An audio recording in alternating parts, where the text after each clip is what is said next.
سڵاوتان لەبێت و ئەم کاتتان باش بینەرانی خۆشەویستی تەلەڤیزیۆنی کۆمەڵە یارمەتی هاوڕێیانی هاوکارم لەگەڵتانم بۆ پێشکەشکردنی گەشتی هەواڵەکانی ڕۆژی چوارشەممە سەرەتا سەردێڕەی چەند هەواڵ.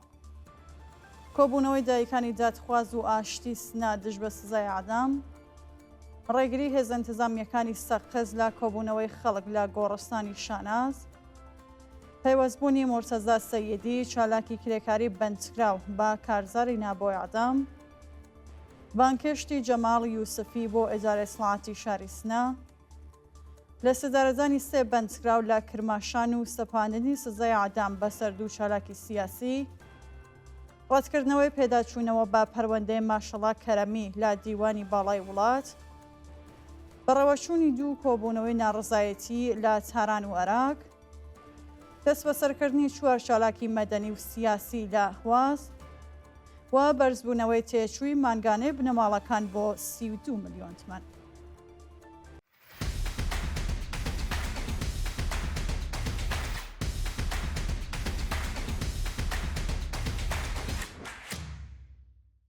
کۆبوونەوەی دایکانی دادخواز و ئاشتی سنا دژ بە سزای عەدام.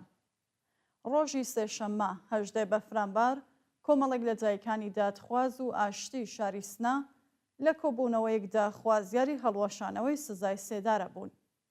دایکانی دادخواز و ئاشتی سنا بادانانی وێنەی وریشە مۆرادی و پاخشان عەزیزی وێڕای پشتیوانیکردن لە هەموو بەندکراوانی سیاسی خوازیاری هەڵەوەشانەوەی سزای سێدارە و ئازادی هەموو بەندکراوانی سیاسی بوون.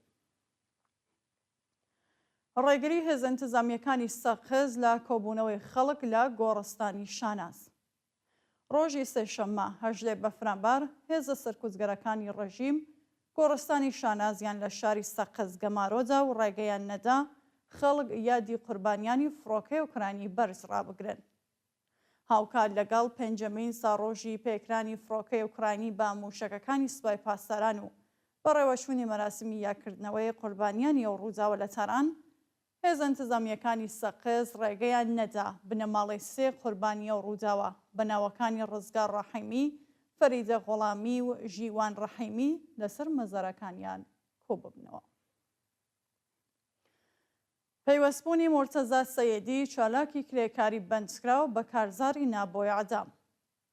ڕۆژی سێشەممە 18 بەفرامبار مورتەزا سەییدی چالاکی کرێکاری بەندکراو لە زیندانی ئەڤین پەیوەستبوونی خۆی بە کارزاری سێشەممانەی نابۆی عەدام ڕاگەیاند. مورتەزا سەییدی لە پەیامێکی دەنگیدا لە زیندانی ئەڤین ڕایگەیاندووەکە هەر هەمیشە هاوڕێ لەگەڵ بەندکراوانی سیاسی لە 30 زیندانیەران دژ بە سزای سێدارەمان دەگرێت و داوا لە هەموو چالاکانی کرێکاری مەدەنی و سیاسی دەکات پەیوەست بۆ کارزارە بن. شایانی باسەکە مورتەزا سەییدی بە بیانووی بەرگریکردن لە مافی هاوپیشەکانی بە 2 ساڵ زیندان سزا درراوە و ئێستا 2 مانگە لە بەندی 8 زیندانی ئەڤین زیندانی کراوە. بانکشتی جەماڵ یوسفی بۆ ئیدارەی سڵاتی سنا. ڕۆژی سێشەممە 18 بەفرامبار جەماڵ یوسفی شارۆمەندی خەڵکی شاری سنا لەلایەن ئیدارەی سڵاتەوە بانکشت کرا. بە پێزانیاریەکان هۆکاری بانکرانی جەماڵ یوسفی بۆ ئیدارەی سڵات دیار نییە و ئەو چالاکە مەدەنیە پاش 2 سەعات لێپرسینەوە ئازاد کراوە. جێگەی ئاماژەیەەکە لە ڕۆژانی ڕابردوودا زیاتر لە 7 چالاکی کرێکاری، ژینگەیی و هاوڵاتی مەدەنی لە شارە جۆراوجۆرەکانی ڕۆژهەڵاتی کوردستان بانکشت یان زیندانی کراون. لە سەدارەدانی سێ بەندکراو لە کرماشان و سەپاندنی سزای عەدام بەسەر دوو چالاکی سیاسی.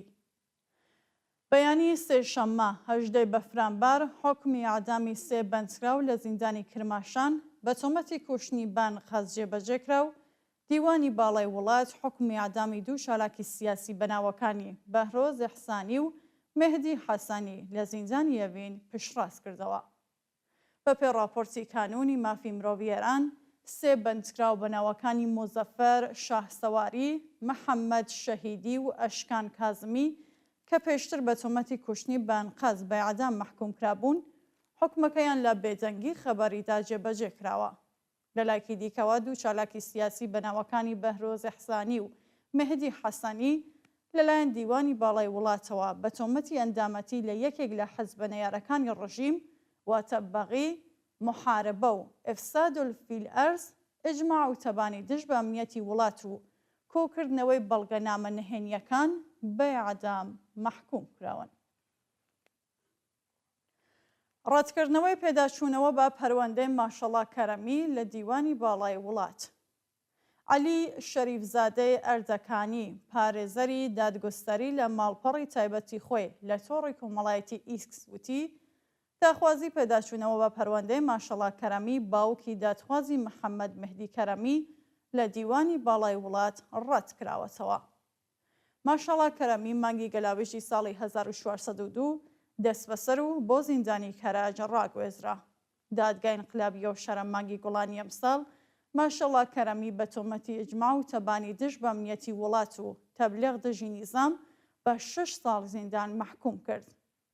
حکمی زیندانی ئەو باوکە دادخوازە لە دادگای پێداچوونەوەی ئۆستانی ئەلبۆرز بۆ 4 ساڵ و 3 مانگ کەم کراوە، بەڵام لە پەروەندەیەکی دیکەدا ماشەڵا کەرەمی بە تۆمەتی پوڵشویی و وەدەسێنانی ماڵی نامەشروع بە 8 ساڵ و 10 مانگ زیندان و 1 ملیار و 900 ملیۆن تمەن جەریمەی ماڵی و زەوتکردنی داراییەکانی مەحکوم کرا. بەڕێوەچوونی دوو کۆبوونەوەی ناڕەزایەتی لە تاران و عێراق. ڕۆژی سێشەممە 18 بەفرەمبەر بنەماڵەی توشبوانی نەخۆشی SMI لە تاران و خەڵکی عێراق دژ بە نەبوونی دەرمان و هەوای پاک کۆبوونەوە. ڕۆژی ڕابردوو بنەماڵەی توشبوانی نەخۆشی SMI لە بەردەم وەزارەتی بێهداشتدا کۆبوونەوە و خوازیاری دابینکردنی دەرمانی پێویست بۆ ئازیزانیان بوون. لە لایەکی دیکەوە خەڵکی عێراق بۆ 4مین هەفتەی بەردەوام دژ بە سووتاندنی مازۆت لە وزەخانەیە و شارە و پیسکردنی هەوا ڕۆژانە سەر شەقام و خۆپێشاندانیان کرد. ڕووخاندنی ماڵی شارۆمەندانی بەلوچ و ئەشکەنجەی خێزانەکانیان لە چابەهار. بەیانی سێشەممە 18 بەفرەمبەر دەیان هێزی انتزامی هێرشیان کردە سەر گوندی داردەتەپ لە شارستانی چابەهار و وێ ڕایشکەنجە و ئازاری ژنان و منداڵانی بەلوچ خانووەکانیان بەسەریاندا ڕووخاند.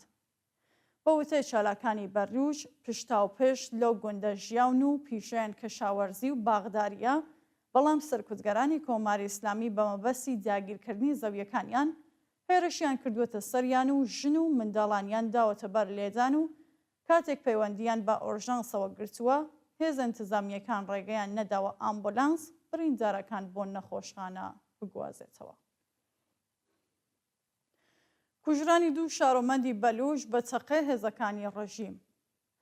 ڕۆژی سێشەممە 18 بەفرەمبەر دوو شارۆمەندی بەلوچ بەنەوەکانی عەبدولجەلیل گومشادزەهی تەمەن 20 ساڵ و خەڵکی گوڵشەن، هەروەها ئەحمەد گومشادزەهی تەمەن 26 ساڵ و خەڵکی میرجاوە بە چەقەی هێزەکانی ڕژیم گیانیان لەدەستا.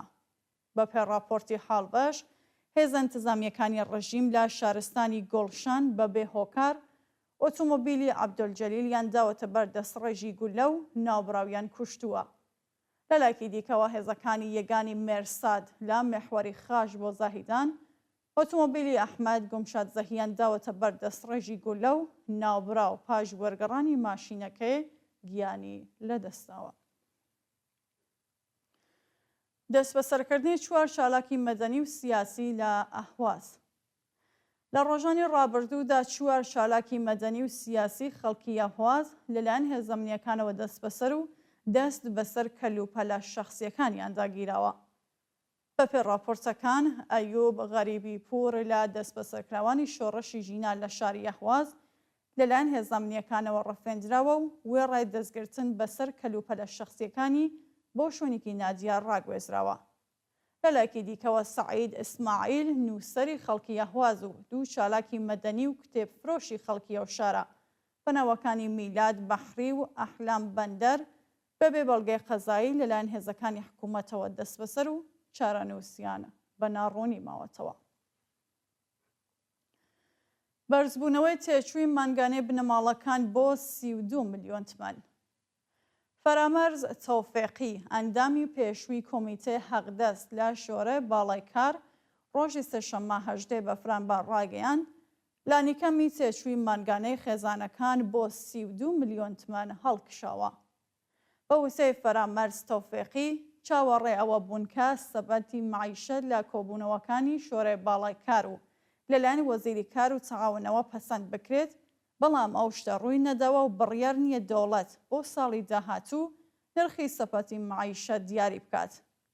لەلایەکی دیکەوە ناوەندی ئەماری ئێران راپۆرتێکی بڵاو کردەوە و تیادا ڕاگەیاند زیاتر لە 43% دەرچوانی زانکۆ لە ئێران بێکارن و ئەو ڕێژەیە ساڵ بە ساڵ دەڕاتە سەرەوە.